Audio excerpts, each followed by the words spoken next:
In today's video, I'm going to teach you how to blur faces in Canva easily and effectively. Whether you're looking to protect someone's privacy or add a creative touch to your project, blurring faces can be a simple yet powerful tool. So let's dive right in and explore how you can achieve this in just a few minutes. First, what you want to do is open Canva and get your image loaded into the workspace.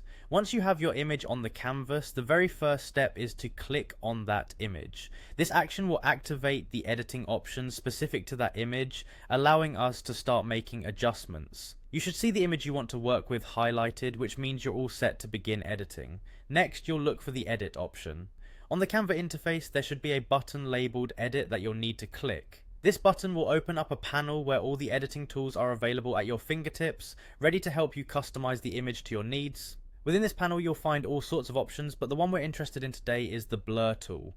After you've opened the editing panel, locate the blur tool among the options. It's a straightforward tool designed specifically for this purpose. Clicking it will prime the tool and allow you to start applying blur to specific areas of your image. You're almost there, just one more step to go. Now comes the fun part, actually applying the blur to the face you've chosen.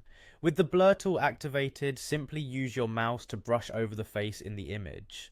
As you do this, you should see the facial features start to soften, losing their sharpness, and thereby creating the blur effect you're aiming for. It's like painting over the face with blur, and you can cover as much or as little of the area as you like, depending on how much anonymity you want. And there you have it. In just a few clicks, you've effectively blurred a face in Canva. This method is perfect for anyone who wants to maintain privacy in their visuals, or just wants to experiment with some creative editing.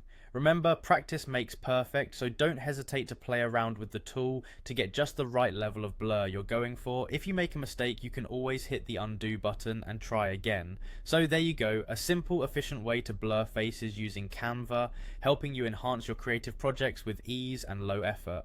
Thanks for watching and happy editing.